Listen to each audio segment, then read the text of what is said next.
The Honorable Habib Idris is joining me on the line. He's the Deputy Majority Chief Whip and is MP for Tolon. Hello, Honorable. Welcome to Eyewitness News. That is quite an interesting one. What's the budget for this endeavor you have undertaken? Good evening. In fact, it's the Pro-MPP MPs who are for Dr. Pro-Bawumia in the 5 northern region. And then other businessmen and chiefs, we had a meeting today and we have come to the conclusion that expenditure with the Super Delegates Conference that come off on Saturday, that has to do with transportation, that has to do with water and other logistics, we will actually be able to take it on behalf of the Vice President.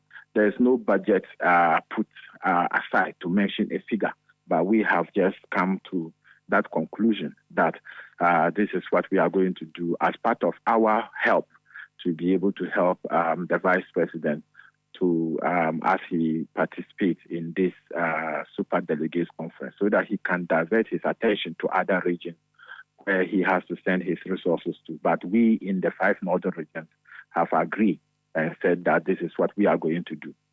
I'm surprised you say you don't have a budget for this. So how about if or is it a case that you have a stash of money somewhere which you are sure will not be exhausted? Because it's very likely that you could get overwhelmed. And so if you get overwhelmed and you run out of cash, that'll be problematic. So there should be a budget to this. Like when you realize the Electoral College for this election, this election is a limit. For example, if you come to the northern region, we have about 51 people who will be voting in this election. And if you go to upper northeast region, they have about 36 or 30 people. You go to the upper east region, they have about 36. You know, the numbers is not more than 40 in any region. So you put it together, it's not a number that we have actually not been able to take off. Like I said, we haven't put in a figure to tell you that it is 100 Ghana City or 200 Ghana City. But no matter what it's going to take, we have taken it upon ourselves. And it's in MPs and among us, we have ministers, we have businessmen who are contractors doing different kind of business. We have chiefs and other people who are all part of us.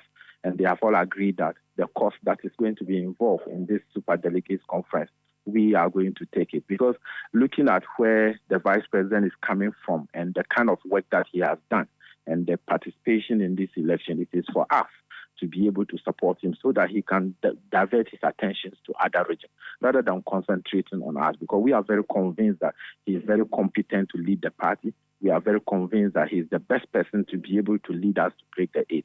And this is the little token that we can also do to be able to help him. Very, very well. You said chiefs are also part of you. Chiefs are funding active politics, which is actually against the law. I don't know whether you are going to call it funding active party politics. Like I said, we had a meeting. We include businessmen, chiefs, and other things. We sit down and we say that this is what we are going to do, but not necessarily coming to say that we are going to fund a political party. It's 2 different things. But it comes with money. That's why I was talking about budget. I mean, doesn't so when we say money, for instance, we said that the cost of transportation, assuming I am a businessman and I have a bus standing somewhere, and we have to bring delegates from somewhere, I can give it out. Assuming I'm selling water, we need water for the delegates, I can also give it out. Assuming I'm selling food, and I can also decide to say that, okay, like I said, it's limited number. Northern region, for instance, 50 of us. Okay, I'll give the 50 people food. And I'm very sure that you yourself can be able to give us 50. If you are, if the hand is extended to you, even though you are a journalist, you can also be able to help us. I see. But others think that this is just a way of getting some publicity because, for example, Northern Region, you say you are not more than 50 delegates going to vote in this. And these are super delegates. These are founding members of the party. These are former ministers or ministers in the region. These are MPs. These are well-to-do or successful party people who don't need any motivation to come and vote. So in the end, you may not even expend anything at all. So it's just a way of catching attention and promoting Bawumia as if you're doing something big. That is far from right. Far from right. Every election is an election, irrespective of how you are going to term it. If you want to even extend it, even when you are going during national election, people are still being aided, giving water to drink, giving transportation. It doesn't mean that those people cannot afford it. The most important thing and the reasoning around this is for us to be able to help and for us to show concern and for us to be able to contribute our quota to make sure that the right person that we think who can lead the MPP towards victory 2024. We are very convinced beyond reasonable doubt that Dr. Pro-Bawumia is the best person to beat John Mahama in 2024 election, and we want to be part of the process that will lead to his election and subsequently towards the 2024 general election. So it is far from the truth if somebody is going to make the assertion that it is just for publicity sake. But actually, that is exactly what you are going to do. You can monitor and see what actually is going to happen on that day. We are not talking to the vice president to tell him that, oh, if you want to even send resources anywhere, not northern region, we are ready to take it upon ourselves to make sure that we deliver the region for him. Very well. So how many MPs are you doing this? So if you look at the northern region, 5 northern region, we have 20 MPs. And that's what I said. Among the 20 MPs, those of us who are pro Dr. Bawumia, we are 19 of us.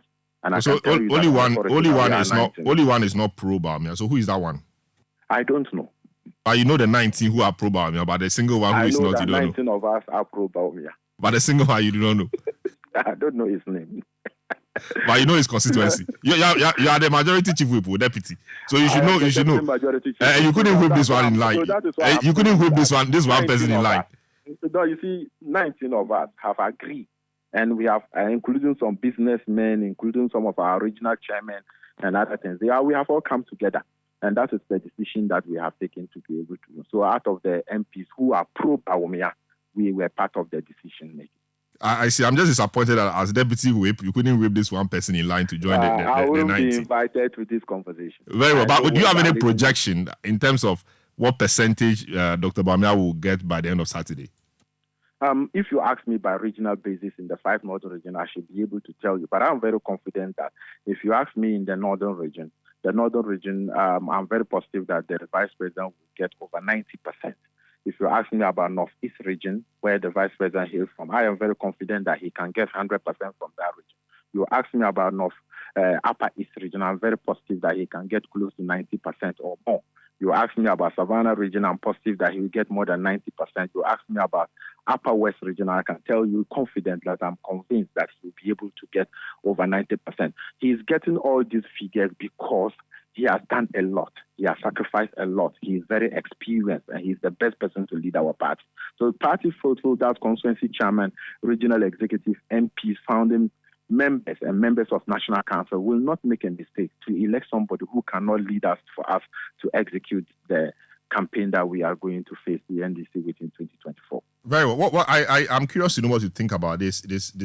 I mean, what people have said. They said people think that, for example, if one candidate is able to get beyond a certain threshold, maybe 80% or 90% in the super delegates election, I mean, the rest of the guys, including the party, should find a way of avoiding the next election so they all coalesce around him to ensure party cohesion, etc. What do you think about this? Yeah, if you ask my opinion, I have said elsewhere that even though it is a decision of our party that when they go for the election, the first 5 people who get the votes should be part of the next batch. But I was even thinking that they should have even put a percentage to it, because some people might even get 2, 3, 4%. But if they are able to be part of the 5, then they will be able to proceed. So if actually the National Council, our elders of the party think that at the end of the 26th, if somebody is able to have a higher number and the rest can be able to understand, then say that let's rally behind him. Why not? It is also a form of democracy. Consensus building is part of democracy. So if actually by the 26th, one person have over 80% going, the rest agree and said that let's rally behind him and we move, I don't think it's far from democratic process. Very well. Thank you so much, Honorable Habib Idrisu, Deputy Majority Chief Whip and Member of Parliament for Tolon